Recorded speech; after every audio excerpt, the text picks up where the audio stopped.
Salut à toutes et à tous, bienvenue sur ma chaîne Ciné Série Galaxy, ça me fait plaisir de vous retrouver pour une petite vidéo qui n'était pas du tout prévue, mais que je fais en rapport avec l'actualité musicale.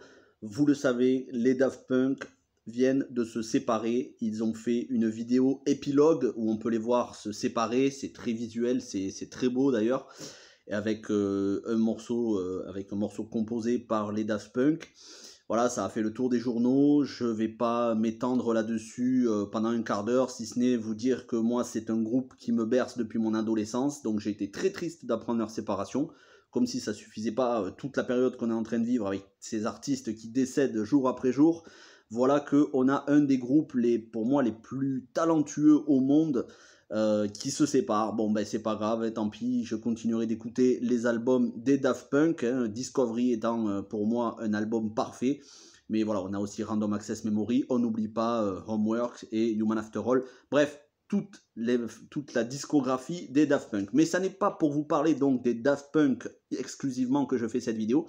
C'est parce que ça m'a fait penser à un film que j'ai découvert en 2014 au cinéma, dans mon petit cinéma d'art et d'essai qu'il y avait dans mon quartier. Il n'y est plus aujourd'hui.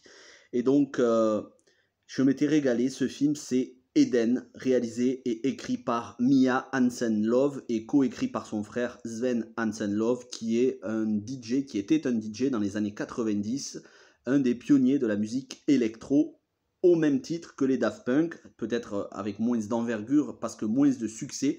Et justement, dans ce film, ça va nous raconter les débuts, pas seulement de Sven Hansen-Løve, qui sera renommé, le personnage sera renommé, appelé Paul, et joué par Félix de Givry. Il y aura aussi Pauline Etienne, qui a le rôle principal dans le film, et plein d'autres actrices dont je vais vous parler. Mais ça n'est pas seulement sur Sven Hansen-Løve et sur les Daft Punk, mais aussi plein d'autres groupes de musique électro, de la funk, de la house, bref. Un régal pour ceux qui aiment ce genre de musique, bien que je ne sois pas du tout un spécialiste, hein. Mais je m'étais régalé parce qu'il y avait une ambiance très mélancolique dans ce film. Alors le casting, comme je vous disais, Pauline Etienne, Félix de Givry qui tiennent les rôles principaux, mais on y retrouve aussi Greta Gerwig dans un rôle secondaire, l'excellente Greta Gerwig qui est une réalisatrice pour moi formidable. D'ailleurs, un des meilleurs films que j'ai vu ces dernières années, un des meilleurs films d'auteur, c'est Les Filles du Docteur March de Greta Gerwig, et avant ça, c'était Lady Bird, elle aussi de Greta Gerwig avec Saoirse Ronan, donc une super réalisatrice, mais qui est aussi une actrice. On y trouve aussi donc dans Eden Golshifteh Farahani, que j'avais pu découvrir dans Mensonge d'État de Ridley Scott aux côtés de Leonardo DiCaprio, ainsi que Laura Smet. Bon, Laura Smet, vous la connaissez.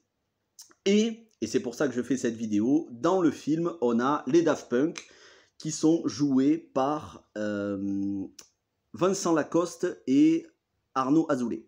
Voilà, j'ai oublié un petit peu les noms, mais c'est Vincent Lacoste et Arnaud Azoulay donc, qui font respectivement Thomas Bangalter et Guy Manuel de Au Même Christo. Vincent Lacoste ressemble vraiment comme deux gouttes d'eau, et on les voit au détour de soirées organisées justement dans des garages, dans des petits endroits où justement ils font de la musique électro, où ils en sont au balbutiement. Et puis on voit l'évolution des Daft Punk en parallèle de la chute du frère donc de Mia Hansen-Løve, qu'ils ont renommé Paul dans le film. On voit l'ascension des uns, la chute des autres, comment ça a été galère pour ces artistes dans les années 90 et même dans les années 2000. C'est un film, comme je vous le disais, avec une ambiance mélancolique, avec très belle scène d'ouverture, je m'étais régalé, assez crépusculaire, et un beau final, mais qui souffre des défauts qu'ont les films d'auteurs français, c'est-à-dire que malheureusement, le film s'étend sur 2h11, ça parle un peu trop, même beaucoup trop par moment. Il y a des passages où il y a où il y a l'émotion qui retombe et où on s'ennuie un petit peu. C'est un film qui aurait vraiment gagné à avoir 20 à 25 minutes de moins. On parle hors générique. Mais oui, 25 minutes de moins aurait permis quelque chose de plus dynamique. Bon, ceci dit, c'est voulu, c'est pour instaurer une ambiance, comme je vous disais, une ambiance posée, une ambiance où parfois on a des silences, où parfois on a des dialogues, certes banals, mais qui retranscrivent bien la vie de ces artistes.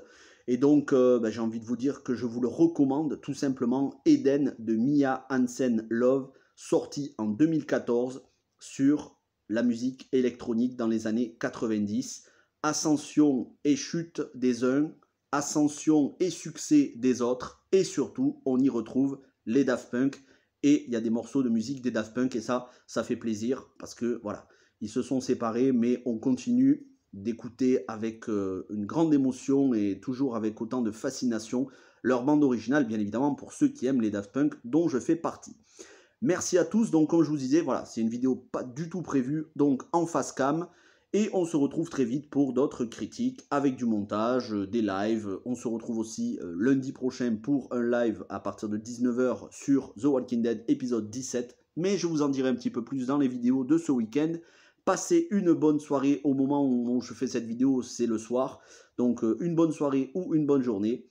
Merci à tous et ciao tout le monde.